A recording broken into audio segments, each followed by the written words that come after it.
एक दूल्हा जो शादी कर अपनी दुल्हन को गाड़ी पे बैठाकर जो कि अपने घर ले जा रहा होता है, और उसी रास्ते में दुल्हन गाड़ी को रुकवाती है और कहती है उसे टॉयलेट लगी है, उसे टॉयलेट जाना है।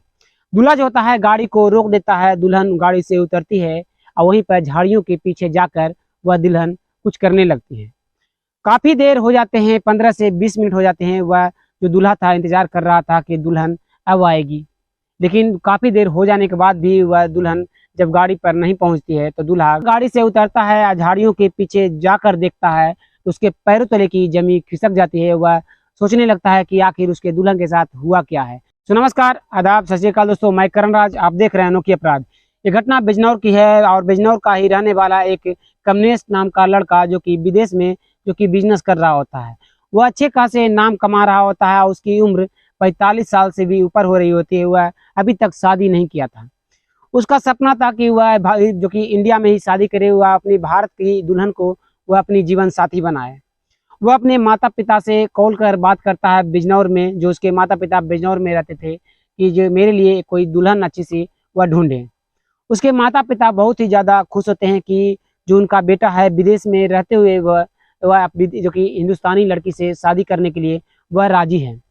उसके माता पिता कई रिश्तेदारों के पास कॉल करते हैं कि उनके बेटे के लिए कोई अच्छी सी लड़की जो कि है तो बताए, जो कि अपने बेटे की वह शादी करना चाहते हैं।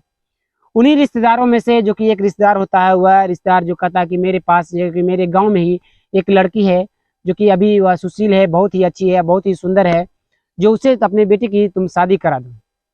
जो उस कमलेश के माता पिता होते हैं वह राजी हो जाते हैं और कहते हैं ठीक है, जो किसी दिन लड़की का देखा देखी का रस्म निभाया जाएगा, उसके बाद हम फैसला करेंगे कि अपने बेटे के लिए वह सही है या नहीं।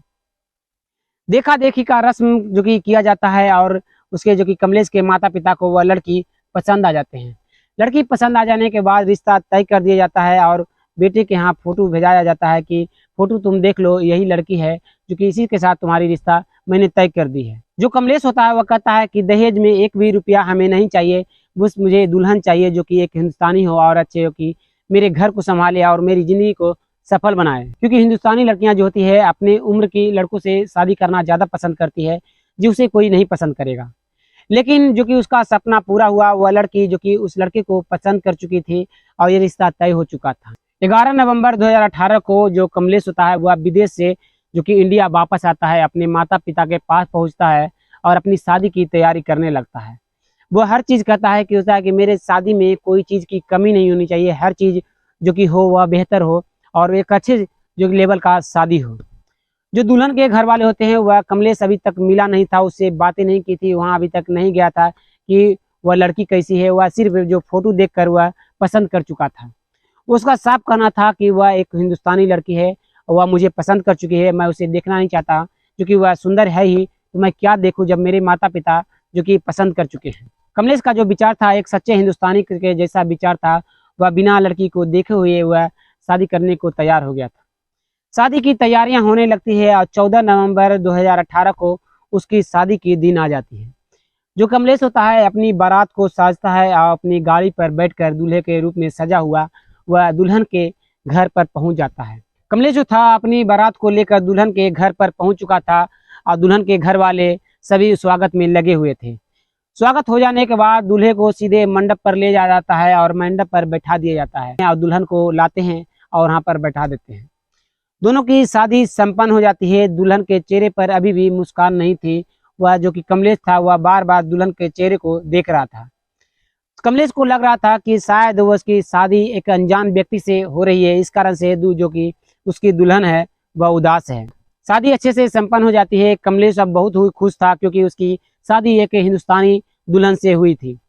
सुबह होता है, सुबह कमलेश अपनी दुल्हन को लेकर अपनी गाड़ी में बैठाता है और जितने भी विध व्यवहार होते हैं, विदाई की रस्म होती है, सभी हो जाने के बाद वहाँ से गाड़ी खुल जाती है, जो कि कमलेश अपनी घर की ओर चल देता है। गांव से काफ़ी दूर जाने के बाद जो दुल्हन होती है वह गाड़ी को रुकवाती है और कहती है मुझे टॉयलेट लगा है, मुझे टॉयलेट जाना है, जो गाड़ी को रोको। कमलेश अपने ड्राइवर को कहता है कि गाड़ी रोको, जो कि मेरी दुल्हन को जो कि टॉयलेट जाना है, बाथरूम जाना है, जो कुछ देर के लिए यहाँ पर रुको, जो वह 5 मिनट में चली आएगी। जो ड्राइवर होता है वहाँ पर गाड़ी रोकता है, दुल्हन गाड़ी से उतरती है। कुछ दूरी पर एक झाड़ी था, उस झाड़ियों के पीछे दुल्हन चली जाती है।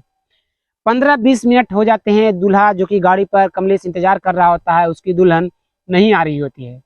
कमलेश को लगता है कि इतना देर हो जाने के बाद कोई अगर टॉयलेट जाता है तो 5 से 10 मिनट होंगे, इतना ज़्यादा समय तो नहीं लगेगा। उसे कुछ शक होता है, वह गाड़ी से उतरता है कमलेश और सीधे उन झाड़ियों के पीछे अपनी दुल्हन को देखने के लिए पहुंच जाता है। जब वहां पहुंचता है तो देखता है तो उसके पैर तले की जमीन खिसक जाती है कि उसकी दुल्हन वहां पर नहीं थी। उसे समझ में नहीं आने लगता है कि उसकी दुल्हन आखिर गई तो गई कहाँ, कहीं वह उसे कोई किडनैप तो नहीं कर लिया। कमलेश अपने ड्राइवर को आवाज लगाता है, उसका ड्राइवर भी आता है, वह सभी जगह पर ढूंढना शुरू करता है, लेकिन दुल्हन वहां पर कहीं भी नजर नहीं आ रही होती है। काफी देर हो जाने के बाद कमलेश जो था अपने दुल्हन के मायके कॉल करता है कि आपकी बेटी है जो कि झाड़ियों के पीछे टॉयलेट करने गई थी और यहाँ से गायब है, कहीं उसे कोई किडनैप तो नहीं किया है। जो लड़की के जो कि दुल्हन के घर वाले होते हैं वह सभी उस जगह पर आते हैं और सभी वहां पर तलाश करना शुरू करते हैं। कई लोगों से पूछताछ की जाती है, लेकिन दुल्हन कहीं भी नहीं मिलती है। पुलिस को इन्फॉर्म किया जाता है, पुलिस भी आती है और रिपोर्ट जो कि दूल्हा लिखवाता है कि उसकी दुल्हन जो कि टॉयलेट करने गई थी और वहां से वह गायब है। पुलिस तलाश करना शुरू करता है, कई लोगों से पूछताछ करता है, जिसमें उसकी सहेलियां भी थी शामिल, जो कि सहेलियों से जब पूछताछ की जाती है तो पता चलता है कि जो कि कमलेश की दुल्हन थी वह किसी से प्यार करती थी, वह उसी के साथ वह फरार हो चुकी है। जो पुलिस वाले थे वह उस लड़के को और उसकी कमलेश की दुल्हन को ढूंढना शुरू करते हैं और 2-3 दिन गुजर जाने के बाद जो पता चलता है कि बिजनौर में जो कि वह लड़का और कमलेश की दुल्हन जो कि एक रूम लेकर वह दोनों रह रहे हैं। पुलिस गांव से निकलती है और सीधे बिजनौर चली जाती है, जहां वह रूम लेकर एक होटल में रह रहे होते हैं। उस होटल में चुपचाप से विदाउट ड्रेस में वह पहुंच जाते हैं। वहां से मैनेजर से पूछताछ की जाती है उस होटल के, तो पता चलता है कि 2 दिन पहले उसके यहाँ एक दूल्हा एक दुल्हन जो कि रूम लेकर रहने आए हैं। पुलिस चुपचाप से उस रूम का चाबी लेती है और वहां पर पहुंच जाती है, जिस रूम में वह दुल्हन कमलेश की दुल्हन थी और वह लड़का था। बाहर से पुलिस दरवाजा खोलती है तो पुलिस के भी पैरों तले जमीन खिसक जाती है। जो लड़का हुआ जो कमलेश की दुल्हन थी वह आपत्तिजनक स्थिति में थे। वो लोग जल्दी जल्दी से अपने कपड़े पहनते हैं और कहते हैं कि आप लोगों को यहाँ पर किसने बुलाया। वह जो पुलिस वाले थे तुरंत उस लड़के को और कमलेश की दुल्हन को पकड़कर सीधे गांव के थाने में लाया जाता है और बैठाकर पूछताछ की जाती है और कहा जाता है कि अगर तुम किसी से प्यार करती थी तो आखिर तुमने शादी क्यों की। तो जो दुल्हन थी वह बताना शुरू करती है कि मैं अपने जो कि 10th क्लास में पढ़ती हूँ, जब से ही रमेश से मैं प्यार करती हूँ और उसी के साथ जीवन बिताने की सोच रही थी। लेकिन मैंने कई बार माता पिता को बताया कि मैं जो उससे प्यार करती हूँ उसके साथ जीवन बिताना चाहती हूँ, लेकिन मेरे माता पिता ने कहा कि ये गाँव का ही लड़का है, इससे तुम्हारी शादी नहीं हो सकती है, जो तुम्हें कहीं और शादी करनी पड़ेगी। मेरे माता पिता जो कि मुझे बार बार कह रहे थे कि इससे तुम्हारी शादी नहीं होगी, जो कि मुझे ज़बरदस्ती किसी और से शादी कराई जा रही थी। मुझे समझ में नहीं आ रहा था कि मैं क्या करूं। जिस दिन मेहंदी का रस्म था उस दिन मेरे माता पिता थे जो कहीं काम से गए हुए थे। मुझे मौका मिला कि मैं रमेश से बात करूं, तो अपनी सहेली का मोबाइल मैं मांगती हूं और चुपचाप से अपने रूम में चली जाती हूं। रमेश से बात करती हूँ और प्लानिंग करती हूँ कि शादी के जिस दिन होगा उस दिन मैं रास्ते में जो कि टॉयलेट का बहाना करूँगी और तुम पीछे से अपनी बाइक लेकर आना, जो कि मैं तुम्हारी बाइक पर बैठकर वहाँ से फरार हो जाऊँगी।